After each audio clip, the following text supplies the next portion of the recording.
Was it 20? Okay, let me just continue the story. Shit. They were, and again, I don't know which one, but it's irrelevant. Let's just think about the main thing I'm saying. The camp that solicited my advice, they were in a pickle, so to speak. They were saying, should we do the double XL cover, the freshman cover, or should we not? And at that time, people were trying to figure out, is this the new cool thing to do or to continue to do? Because they've been doing it. And my advice to them, because at that time, based on the information that were giving me, some artists were choosing not to do it. And I said to them,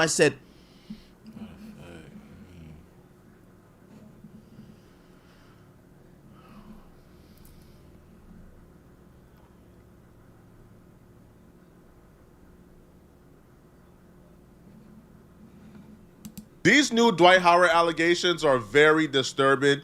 To know me, I am so prideful and so private. It hurt me so bad to have to even protect myself in this type of way.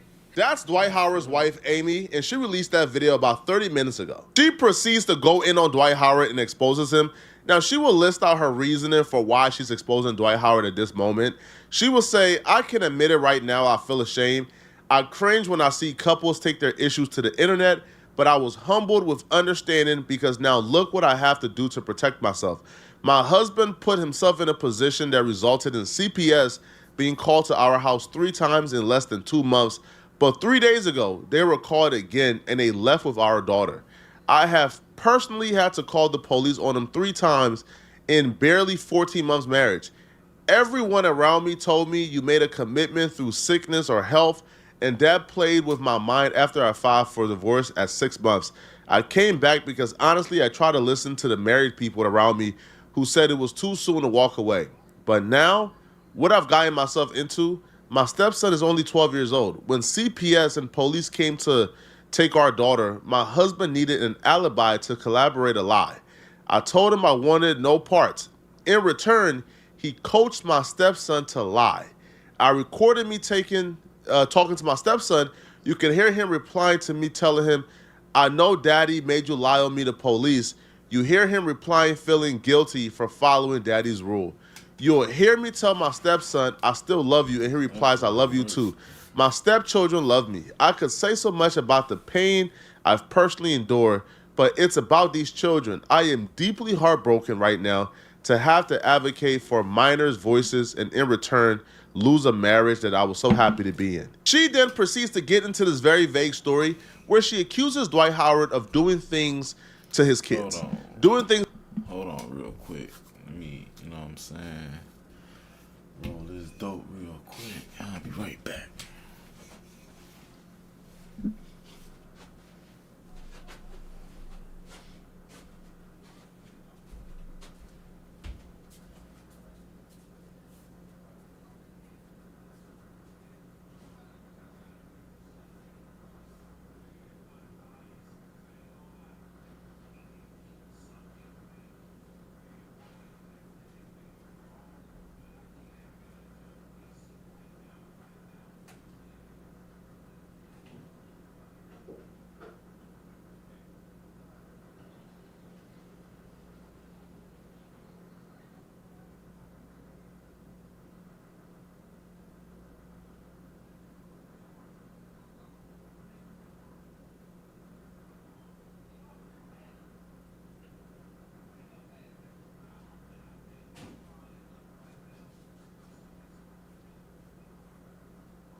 things to his kids that lead CPS to keep coming to the house multiple times. Now, every time CPS comes to the house, she will say that, you know, she covers up for Dwight. She covers up for Dwight. She covers up for Dwight. And she talks about the struggle of covering up for Dwight Howard, right? Because she doesn't know if she's doing the right thing or not. And she wants to advocate for the kids, but she don't want to turn on her husband. This is very concerning, all right? Now, again, it starts off very vague. She would say that she covered up for her husband until today when Dwight Howard apparently threw her under the bus. So apparently CPS came to the home to investigate something regarding the daughter. And while they were investigating, Dwight Howard, according to her, coached his son to lie to CPS and put the blame on her. As a director of finance, I'm managing 15 and 20 contracts a month with Acrobat AI Assist. Well, my marriage has landed me in a very dangerous position. My stepdaughter was just taken by CPS because of her father. CPS and the police have been here 3 times in less than 3 months, and I stood in it with my husband, even though I was scared for my own self. Whatever he wanted me to say, whatever it was, I'm thinking this is my husband. I had everybody around me saying, even after I tried to divorce him the first time, everybody around me says, you can't. Man, look, leave that nigga alone, shit. Fuck that nigga. Man, I would've got, man, took my ass on. There's plenty of motherfuckers in the sea. Leave your husband as soon. You said through sickness, through health, through this, you said through good or bad. That's why I came back, but this is going way too far. But it's not even about me, it's about the kids.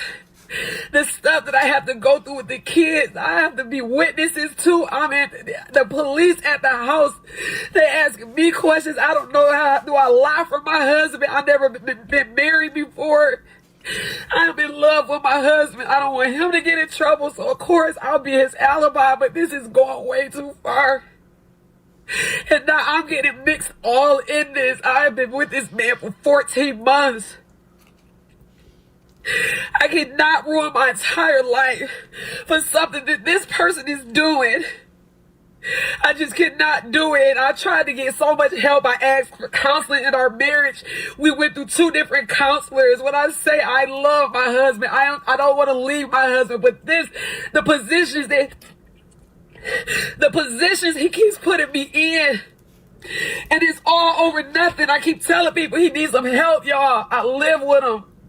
This is not him. This is not the wife. This is trauma. This is everything he's been through, but just not the kids. I have to advocate for the kids.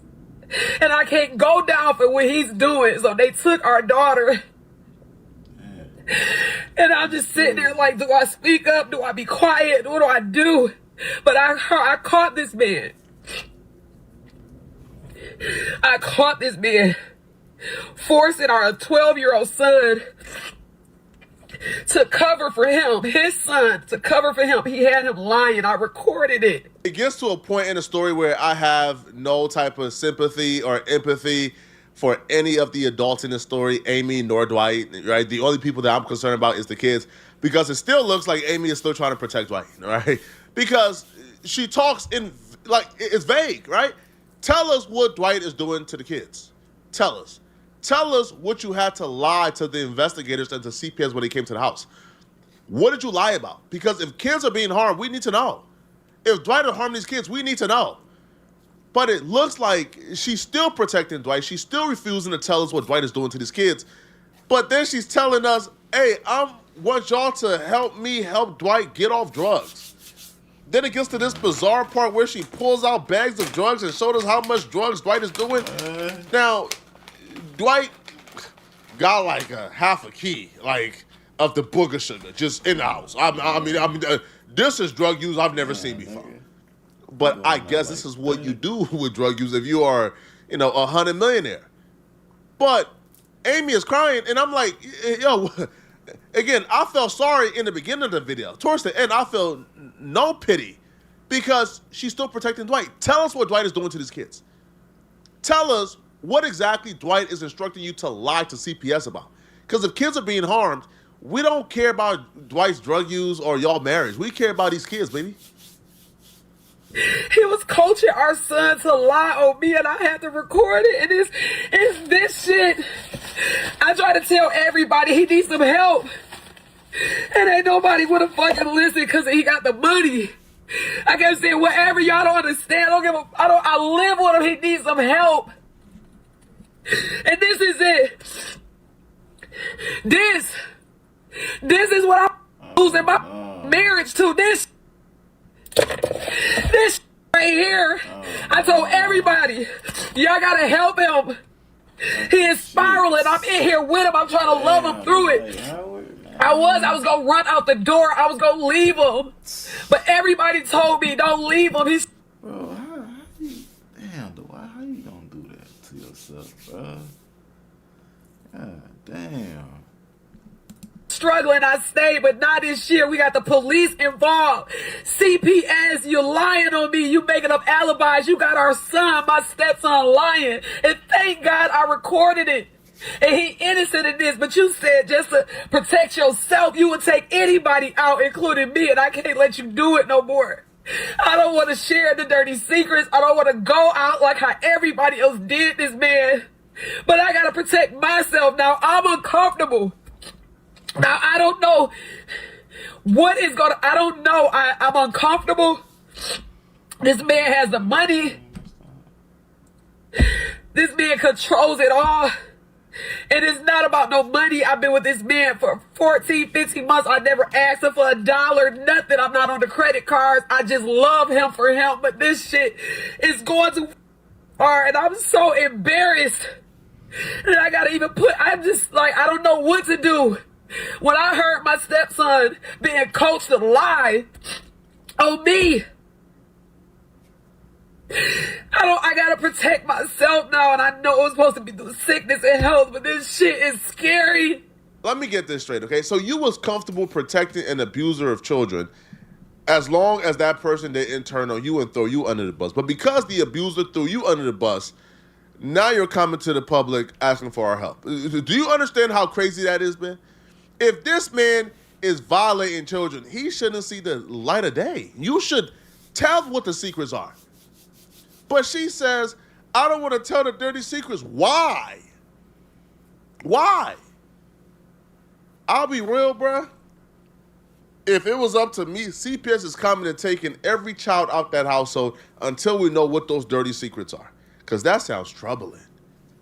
Now, she will continue and she will post what she will say is footage of the stepson confessing or admitting that he lied to CPS on her. Right? And that Dwight coached him. I'm not mad at you for lying on me. And I love you still. And it is no beef, David, okay? You don't have to hide from me and run from me. I miss Amber. I'm going to be in this room in the corner. I'm not bothering you. You're innocent in this. But never forget, when you lie on people, David, you can get them killed, sent to prison or jail. You can. So you must always tell the truth. Yeah. Yeah. Telling the truth about you lie, how you made them lie. What are you doing in Layla's room? Framing her?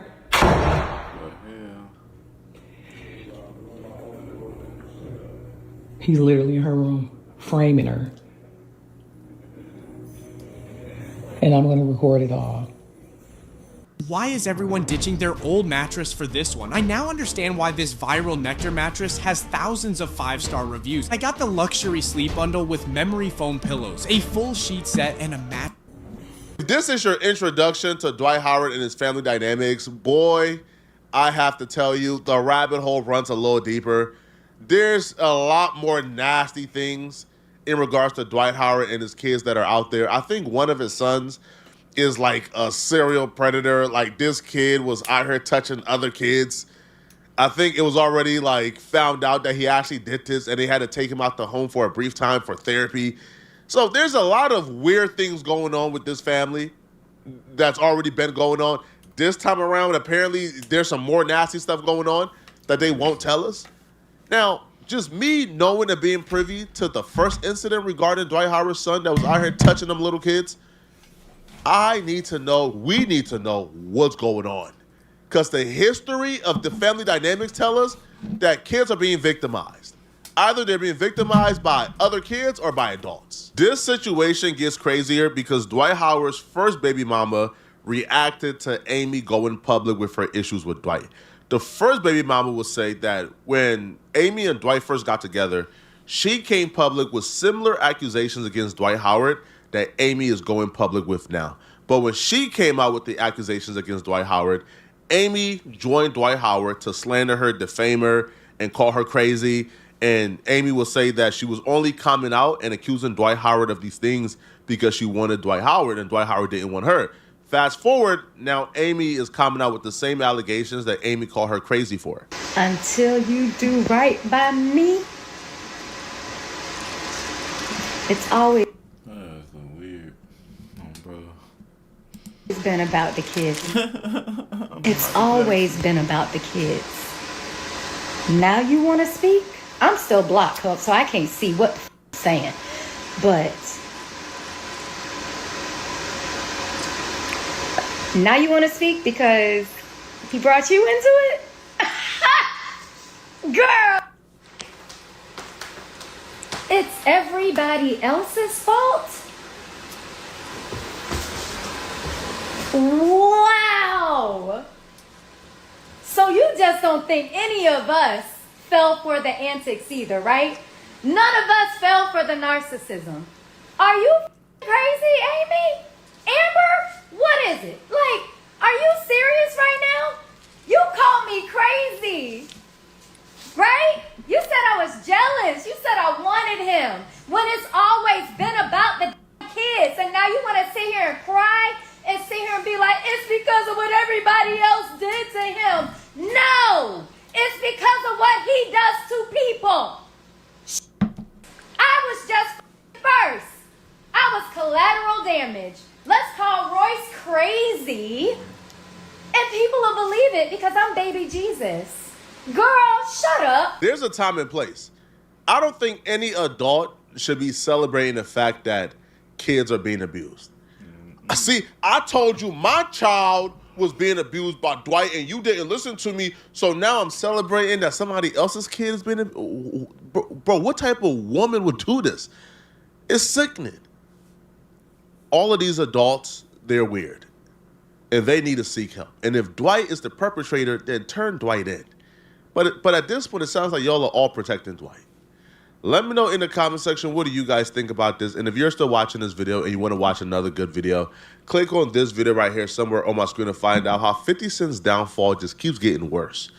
I'm going to see you guys in this video somewhere on my screen. And if you enjoy my content and want to help me push my videos in the algorithm, click the hype button below this video and send me a hype. That's how you push the videos in the algorithm for me. I'm going to see you guys in this 50 Cent video. I'm out of here, folks. Peace. You want to be the best? You have to fight the best. Beat them. Go to war. The crown is heavy.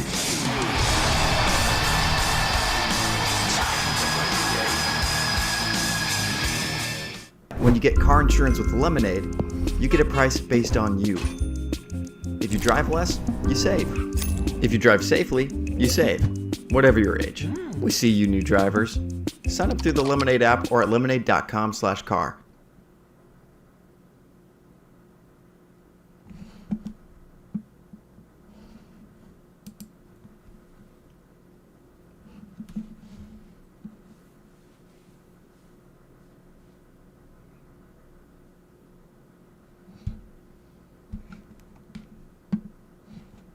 A GTA Online update is almost here, and today on the show we have all of the news and I don't give a fuck.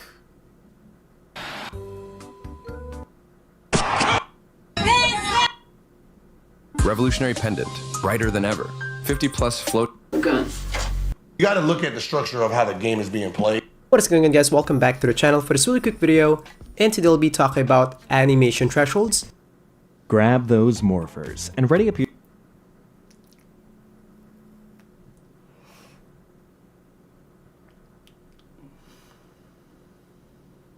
You can fly for years and never think about it, but hidden beneath every safety rule in American aviation, you can fly for years and never think about it. But hidden beneath every safety rule in American aviation is a crash site with names on it. In this documentary, we go back to some of the most disastrous plane crashes in United States history. A frozen Boeing that cannot climb away from the Potomac. A jet that dives into the Everglades with a hidden fire below the floor. These are the accidents that rewrote aviation rules for everyone who flies in America today. Welcome to Terra Obscura. If you want more aviation stories like this, take a moment to like the video and subscribe so we can keep off the wings and fuselage. Then the jet slid off the edge, broke apart and plunged into the frozen river. Most of the airplane disappeared under the ice. Only a section of the tail and part of the cabin remained above the water, surrounded by jagged pieces of ice and fuel film. A handful of survivors managed to escape their seats and reach open windows. They clung to wreckage and water just above freezing, unable to swim far or pull themselves onto stable ice. On the shore and the bridge, people watched in shock. Emergency vehicles fought through snow and traffic to reach the riverbank. Even when they arrived,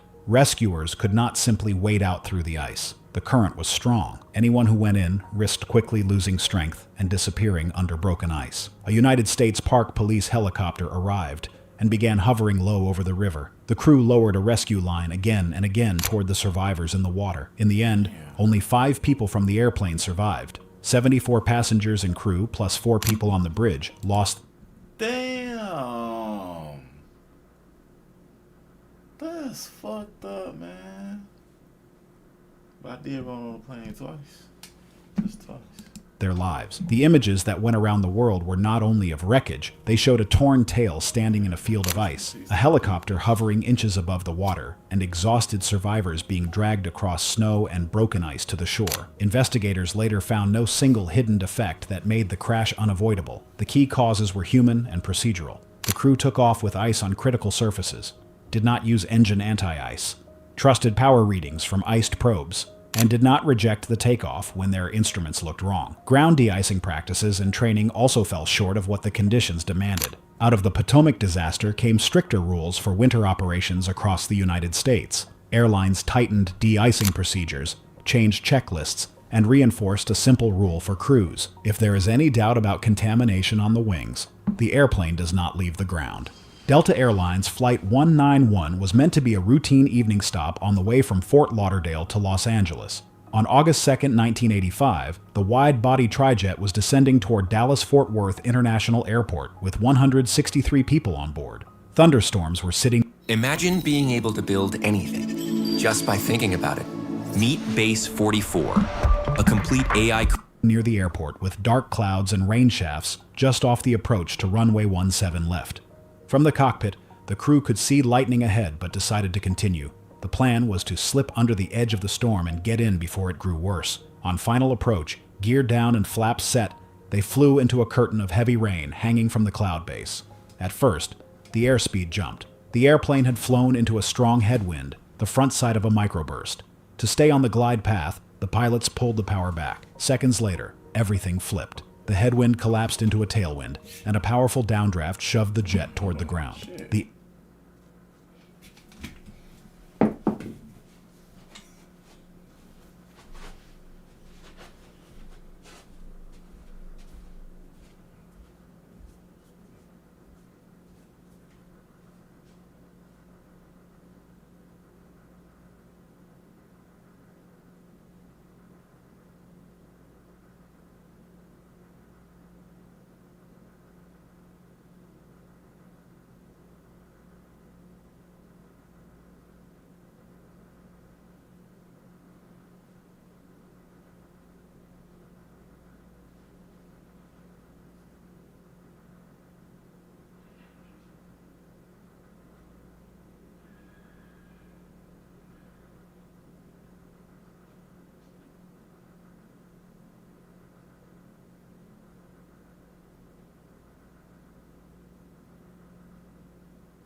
back. Shit.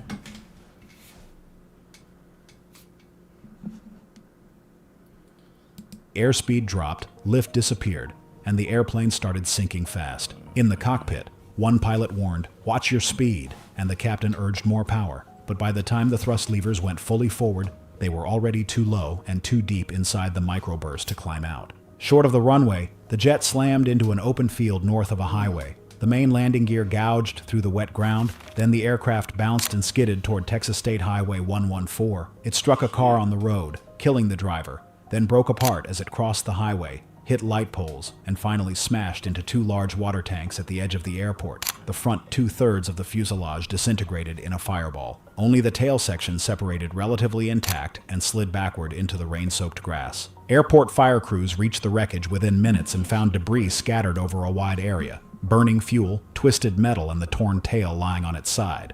In the rear cabin, a small group of passengers were still alive, many of them in the last rows. Rescuers climbed into the broken structure, cut people free, and carried them out in heavy rain and intense heat. Out of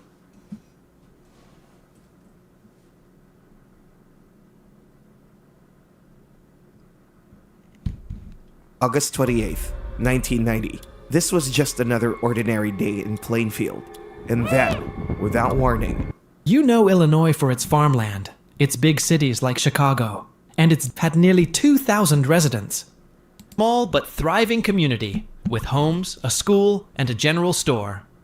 At its heart was the Benjaminville Friends Meeting House, built in 1859.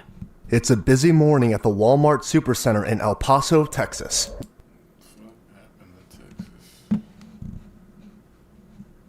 It's a busy morning at the Walmart Supercenter in El Paso, Texas. Locals are shopping for what would be a typical Saturday, when suddenly, when police arrive at the scene amid frantic 911 calls, the scale of the horror becomes immediately clear. Hundreds of terrified shoppers are huddled in fear within the building with an unknown number dead and injured. Worst of all, there's no way for officers to know who or where the unknown gunman is. The sheer scale of the carnage is unimaginable, and it's one of the worst cases I have ever seen. In the morning of August 3rd, 2019, a male suspect was seen walking through the parking lot and into the Walmart Supercenter in El Paso, Texas. As if browsing for a specific item, he begins his reconnaissance, walking around the entire store from the cosmetics to the auto and paint sections. He exits the store, empty-handed, and returns to his vehicle. Then, as if compelled by an unseen force, he gets out and walks back toward the store. This time, he heads straight to the fruit section where he selects a pre-packaged bag of oranges and proceeds to a self-checkout. At this moment, no one notices just how restless he is. Oranges in hand, he moves to leave but stops just shy of the exit. For several minutes, he loiters, scanning the entrance. Finally, as if he made a decision, he walks back to his car. For the next 56 minutes, the young man remained in his vehicle before he moved his car to a new parking spot, then another, where he exited the vehicle only briefly, and then a third. He then exited the car, opened the trunk, and retrieved an AK-47 style rifle. Seconds later, he began shooting at people in the parking lot, striking multiple victims. The suspect then made his way into Walmart, continuing to fire. Surveillance footage showed people running for cover, ducking behind shelves, cash registers,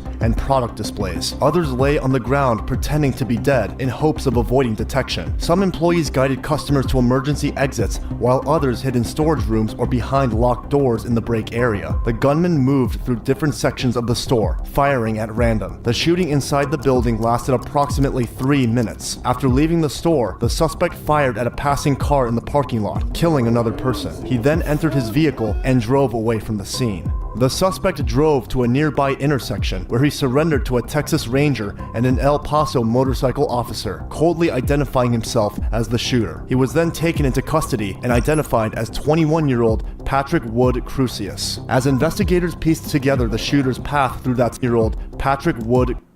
Hey, this nigga, you could tell he gone. That nigga too far gone, chat. That nigga gone like a motherfucker. Like, that's the look of no coming back, bruh. As investigators pieced together the shooter's path through that store and his possible motives, they uncovered the thoughts of a teen whose calculated cruelty was far more sinister than a random outburst of violence. This is his interrogation, and what it uncovers makes it one of the most dismaying pieces of footage I've ever witnessed. All right, Patrick.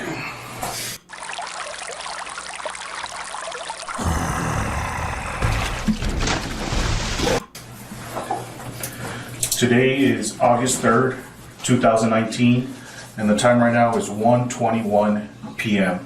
Okay? Okay? I am Detective Garcia with the El Paso Police Department, okay? My badge number is 2191. I'm Detective Hernandez, also with the El Paso Police Department. My ID number is 15703. It's important to note that the detectives are Hispanic people. You will later see why this is an ironic, crucial detail. For now, they gather simple details. Okay, Patrick. Where do you reside at? Reside? Yes. I just bounce around between my parents, my grandma's, and my... Is that here in El Paso, Texas? Where is that? It's in Dallas. What's that address in Dallas? And are you attending school back home right now? Going to college or anything? No? Did you graduate from high school? Yeah. What high school? Plano Senior High. I'm sorry? Plano Senior High. Plano Senior High? Okay. And are you working right now in Plano? No. No? So you're not working or going to school? Okay. Are you part of any groups? No. No? Nothing? No. No? Okay. Now, after doing some warm-up questions, the detectives cut to the chase. All right, Patrick. So again, we want to know, came to our understanding that you stepped out of your vehicle, okay, and you had your hands up. Is that true? Okay. We want to know what happened today. Well, I don't know. It's a long story, man. Well, we're here to hear it. We want to hear it because we want to know what happened today. I mean, I just had violent thoughts, and Okay. I've been battling them for a long time, and I just... Are you under any... Yesterday, I mean, I didn't think I'd actually do it, but, you know, yesterday I started having, like, really violent thoughts, and the next day I just drove and did it. Okay. Where were you yesterday? So this motherfucker like, shit, I'm just thinking about killing a bunch of motherfuckers. And going Walmart and just spray. Man, it's crazy, bro. That shit crazy. When you were having these At thoughts? my grandma's house. Grandma's. Okay. I left when they were asleep. So you left... I couldn't sleep at midnight, so I just left and then I did it. So this was in Richardson, at your grandparent? No, they live in Allen. I'm sorry. In Allen, you're in Allen, Texas, last night. Yeah. At your grandparents, and you're saying that you couldn't fall asleep because you were having thoughts? Yeah, then... I mean, I have them all the time. Okay. Are you getting any help for that? I mean, I went to a therapist for a while, but I just didn't continue. I didn't think I would help. Okay. Hey, quick question though. Do anybody have little crazy thoughts sometimes? I just want to know. Chat, let's be honest. Anybody have any crazy thoughts? Anybody? You know this sometimes. Okay. So you said you woke up at about midnight? No, I couldn't sleep. Oh, I'm sorry. So you couldn't sleep. So at about midnight you left? You left? Yeah. You left your grand... I just drove straight here, and then I drove around for a while, and I just did it.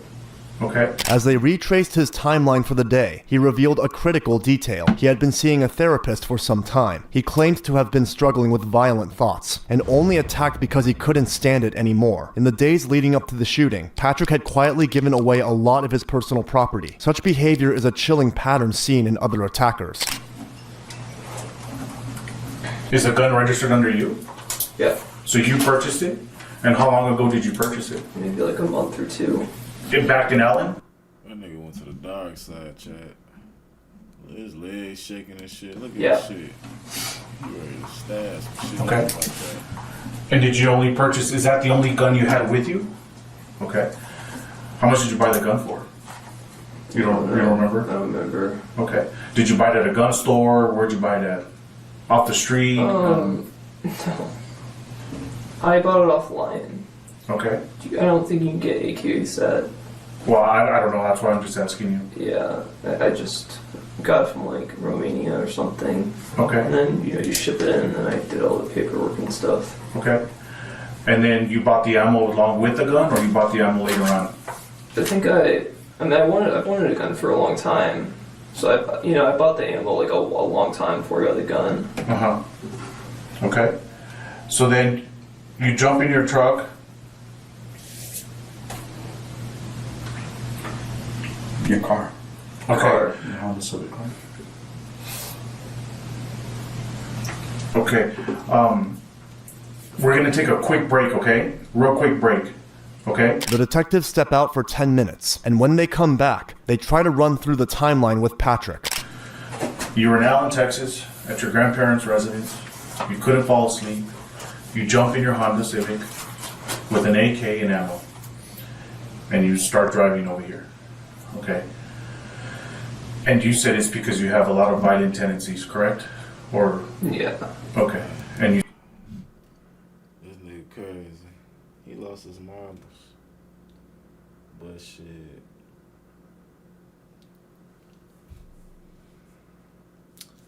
Go ahead and take it down though.